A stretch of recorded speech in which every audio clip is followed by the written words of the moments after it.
خدا ہو عشق مصطفیٰ، علم و عمل اصلاح معاشرہ، فقہ شریعت و طریقت کا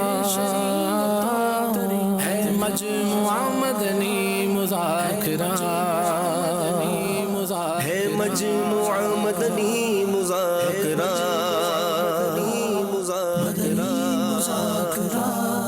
مدنی مذاکرہ۔ الحمدللہ رب العالمین والصلاة والسلام علی سید المرسلین، اما بعد فاعوذ باللہ من الشیطان الرجیم، بسم اللہ الرحمن الرحیم، صلاة والسلام علیکہ یا رسول اللہ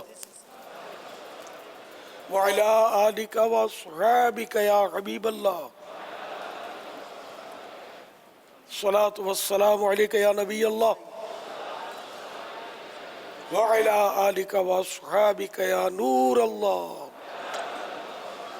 نویت سنت الاعتکاف۔ رسالہ ضیاء درود السلام، پیج نمبر 2، فرمان مصطفیٰ صلی اللہ تعالی علیہ وآلہ وسلم نمبر 5۔ نماز کے بعد حمد و ثناء و درود پڑھنے والے سے فرمایا دعا مانگ قبول کی جائے گی، سوال کر دیا جائے گا۔ صلو علی الحبیب صلی اللہ تعالی علی محمد۔ 1440 ہجری کے ماہ رمضان المبارک کی آج چوتھی رات ہے۔ عالمی مدنی مرکز فیضان مدینہ باب المدینہ کراچی میں کثیر عاشقان رمضان معتکف ہیں۔ مدنی مذاکرے کا سلسلہ ہے، آپ سوالات کیجئے، ہر سوال کا جواب وہ بھی بالصواب یعنی درست دے پاؤں یہ ضروری نہیں، بن پڑا تو عرض کرنے کی کوشش کی جائے گی، بھول کرتا ہوں فوراً میری اصلاح فرمائیں۔ مجھے بادشاہ کرتا اپنے موقع پر بلا وجہ اڑتا نہیں، شکریہ کے ساتھ رجوع کرتا پائیں گے۔ مدنی مذاکرے میں ہمارے ساتھ خصوصی شرکت ہے پاک یوسفی کابینہ کوٹ بھائی خان جھاوریاں، ضلع گلزار طیبہ سرگودا، پاک رحمانی کابینہ مٹھی باب الاسلام سندھ۔ صلو علی الحبیب صلی اللہ تعالی علی محمد۔ سردار آباد بھی ہمارے ساتھ شامل ہے، ماشاءاللہ۔ آئیے دیکھتے ہیں معتکفین کیا کہتے ہیں۔ تجھ پہ صدقے جاؤں رمضان تو عظیم و شان ہے، تجھ میں نازل حق تعالیٰ نے کیا قرآن ہے۔ رمضان مرحبا، رمضان مرحبا، رمضان مرحبا، رمضان مرحبا، رمضان مرحبا، رمضان مرحبا، رمضان مرحبا، رمضان مرحبا۔ غسل کے 3 فرائض ہیں۔ پہلا فرض جو ہے نا وہ منہ میں پانی ڈالنا ہے، اور منہ میں پانی اس طرح نہیں ڈالنا ہے کہ صرف ہونٹوں کے ساتھ لگائے اور پھر پھینک دے، بلکہ منہ کے ہر کونے میں اور ہر جگہ میں پہنچنا چاہیے، اور اس کے بعد پھر ناک میں پانی ڈالنا ہے، اور اس کے بعد پورے بدن پر، پورے جسم پر پانی ڈالنا ہے۔ پہلے میں کسی اور جگہ جایا کرتا تھا، لیکن یہاں پہ مجھے کوئی بلانے دعوت دیتا تو میں انکار کر دیتا تھا، لیکن اب یہاں آ کے دل کو بہت خوشی ہوئی ہے۔ آنے کا کوئی ارادہ تو نہیں خاص تھا، لیکن دوستوں نے، بھائیوں نے پیسے جمع کروا دیے ہیں، ٹکٹ کٹوا دیا، آپ نے جانا ہے۔ میں نے کہا نہیں، کسی اور دوست کو بھیج دو، نہیں کہنے تو آپ ہی نہیں جانا ہے۔ فیضان مدینہ ہمارے پاس ہی تھے، میں کبھی بھی نہیں گیا فیضان مدینہ فیصل آباد میں، کہتے رہتے تھے آؤ آؤ، میں کہتے میرے پاس ٹائم نہیں ہے۔ اب انشاءاللہ خود جاؤں گا ہر جمعرات کو۔ مدنی چینل اگر چل رہا ہوتا تو میرا دل نہیں کرتا دیکھنے کو، میں کوئی اور چینل لگا دیتا تھا۔ پختہ ارادہ کر لیا مدنی چینل کے سوا اور کوئی چینل نہیں دیکھوں گا۔ جی، امیر اہل سنت سے کے ساتھ سحری کرنے کے لیے لائن میں صاحب کھڑے ہوئے ہیں۔ دل میں بہت تڑپ ہے، باپا کے ساتھ سحری کریں۔ اللہ کے ولی کی بارگاہ میں بار بار جتنی دفعہ حاضر ہو جائے اس طرح کام ہے۔ سنت مبارکہ اس طرح بیٹھے کھانا، یہ بایاں بچھانا چاہیے اور دایاں کھڑا کرنا چاہیے۔ یہ پیارے آقا صلی اللہ علیہ وآلہ وسلم کی سنت مبارک ہے۔ کہاں سے سیکھا آپ نے اس طرح؟ باپا سے۔ باپا نے کہا الٹے ہاتھ میں پکڑ کے سیدھے ہاتھ